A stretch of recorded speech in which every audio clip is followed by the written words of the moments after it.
As hy, so op Nampo 2023 is die beeskompleks en die eerste mense wat ons vandag besoek is die Hereford en ons staan hier so met Carl Miles en ons gaan bietjie met hom gesels oor die ras en ons gaan nie gesels in hierdie week oor hoe aangepas die ras is en hoe mooi hy in die wêreld aanpas en hoeveel vleis en al hierdie kwaliteite nie. Ons gaan praat oor die genootskap, ons gaan praat oor die planne wat hulle het en hoe die diere as 'n toekoms lyk en hierdie man gaan my 'n bietjie vertel hoe dit aan mekaar sit en wie die Herefords is en waar hulle wil wees. Carl, welkom by Nampo and welkom by Farmspace. How are you doing? Cheers, thanks very much. Thanks for the opportunity. Carl, we're standing here at these really, really nice animals. You just had your national show, one you can be proud of. You had a very special guest as your representative in PJ Butler. He had some very positive things to say about the breed, about the functional animals that were there. From a society perspective, what are we looking at? Where you guys are at the moment? Are you guys happy? What are you planning on working on and moving towards to make sure that you all stay relative in the beef industry of tomorrow? Okay, thanks. Yeah, quite a loaded question, quite a lot of detail required there, but I'll give it my best shot. Yeah, we had a very good national show now in Bloem. We were fortunate to have PJ judging, and I think the work PJ did in the ring probably epitomized where we're trying to go as a breed. The type of animals that he placed is where we as a breed are wanting to go. He highlighted functionality, longevity, and he penalized animals, call them the bigger unfunctional animals that lumbered, that don't really fit into the commercial environment. So yeah, I think the trajectory PJ put us on was in line with where we're trying to go as a breed. I think too often we get out of touch with commercial farmers and their needs, and the animals PJ placed definitely align more with what we'll do in a commercial environment. What is the rest of that question? The rest of the question, we spoke about where the breed currently standing, what are the qualities that you do like, and what are your things that you think this is what we want to move towards to. This is what we want to do better. Not that it might be bad, but this is what we want to do better. This is what we think the market's going to be in 5 years from now. Okay, look, as a breed, yeah, I think perhaps in the past we might have got a couple of things wrong. We sold the wrong type of animals into the commercial market. But we're fortunate to have some pretty decent breeders out there who've rectified the situation. We think we've got ourselves more in touch with the commercial market and trying to meet the commercial market needs, and not having our sort of stud breeders as an aloof, separated from the reality of commercial cattle farming. As a breed society, we're pretty stable in numbers at the moment. We'd be one of the smallest societies. We're in the region of about 40 members, but it's been 40 members for fair time now. We're not on the decline, but we're certainly not on the increase either. I think, yeah, going forward, our bull sales have been stable, but we certainly as a society are trying to increase that. But it is coming. I think in the last 2-3 years there has been a slight upward tick. Herefords did go out of fashion for a while, but yeah, they're cornerstone to a lot of crossbreeding programs. I mean, you saw the calves out on display outside here. There's some exceptional calves out there. Yeah, and that's just us trying to get back in touch with what the commercial environment needs. I quickly want to step on something that I also believe is one of the stronger traits of the Hereford, and that's something that you need to look into as a commercial farmer, is the crossbreeding excellence.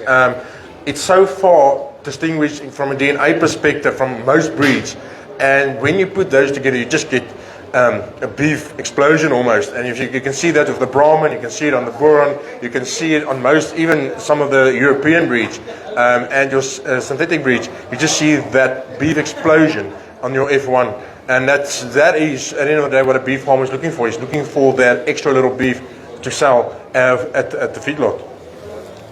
Yeah, I mean, yeah, your positive traits. I mean, you mentioned feedlotting. The feed conversion of Herefords is exceptional. But being outliers in the gene pool, That is probably the biggest positive when it comes to heterosis and hybrid vigor, and that is why we click so well with, you mentioned the Brahmins, but the British beef, as well, your Angus Hereford cross makes a phenomenal cross on the Sourveld, and yeah, those calves outside are across a range of different breeds, and it's worked well. I think the strength of the Hereford in the crossbreeding program probably ultimately is also the fertility. I mean, fertility, we've got the shortest intercalving of all breeds registered at Studbrook, and ultimately calves on the ground is what drives the profitability of the beef operation. So yeah, Hereford definitely adds positive value in the crossbreeding program. You talk about fertility, and most people will tell you that if something doesn't adapt to its environment, it probably won't be a fertile animal, because normally the mother starts caring for herself, she doesn't care for calf, and even if she gets pregnant. So at the end of the day, it does seem like the Hereford is very, very productive and adaptable, and I wanted to stay away from these sort of questions, but that is a sign that it's where it's running at the moment. I know you guys are very strong in the Eastern Cape, Western Cape, mostly. I know there's some breeders here in the Free State as well, but there's where you concentrate. But that must show something in those areas. You should have a stronger footprint. Yeah, look, we are sort of pretty much from the extreme environments of your Drakensberg type environment right down to the beach of the Western Cape.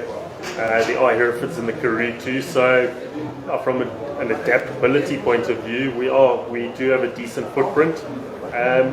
What I mentioned earlier about us perhaps making some mistakes and selling the wrong kinds of bulls, perhaps more the later maturing types, is probably what hurt us in the northern areas for market share. But I think we are in the process of drawing that market share by providing the better adapted animals. Your later maturing animal is going to battle to adapt in most places. So it's about horses for courses. You've got to put the right animals in the right place. If you put the wrong animal in a place, it's not going to be adaptable, and it's going to fall to pieces. So yeah, people just need to perhaps box a bit smarter when they select their genes, the genetics. Okay, I'm going to start with the last question here, and it's might be the toughest. When you look at a functional animal today that's standing here, it might be a little smaller, a little bigger, depending on your area. That would mean how far they have to walk for their food, or are they walking on maize rests or whatever. But when you're looking at a functional animal in your bulls and your cows, what are your sort of views on what I should see phenotypically on a bull? Look, I mean, longevity and functionality, it all goes back to structure of the animal. Your skeletal structure needs to be flawless to prolong the life of an animal. The ability to walk, well set shoulders. I mean, an animal with badly set shoulders, with weak pasterns, an animal that can't get out and graze is going to fall to pieces in any environment, be it maize stronka, be it grasslands, be it cultivated pastures, wherever it is. So walking ability and just an unhindered, call it a stride, or what you call it,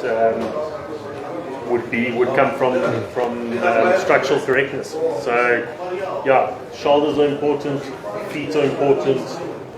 Structure in the back leg, you obviously don't want them too sickle hot or too straight in the hocks. Balance. You need everything in moderation. Nothing survives in nature that's an extreme, be it too small or too big. Everything in moderation and proportion. Yeah, I think we're seeing this in every breed in the country at the moment, and people are realizing that the further you go away from the middle of the road, the more you're going to damage your breed. And if I look at these sort of animals that's standing here today, these are medium framed bull, and it's not that oversized bulls that we saw 20 years ago, and that we try to go too big, try to suffer, and one drought will teach you it's an expensive way to breed. Greg, thank you very much. I hope to talk to you soon. And yeah, I think you guys are doing very, very well, and it was lovely talking to the SA Herefords. Cheers, thank you very much for the opportunity, enjoyed it. Okay, hier is net al die pad van Nampo 2023. Ons is op pad hier so aan die beeste kompleks die hele week. Maak seker jy mis nie uit nie. Dit gaan lekker wees en dan sê ons ook dankie vir Meerkat Online Auctions wat vir ons die klank gee. Tot 'n volgende keer. Totsiens.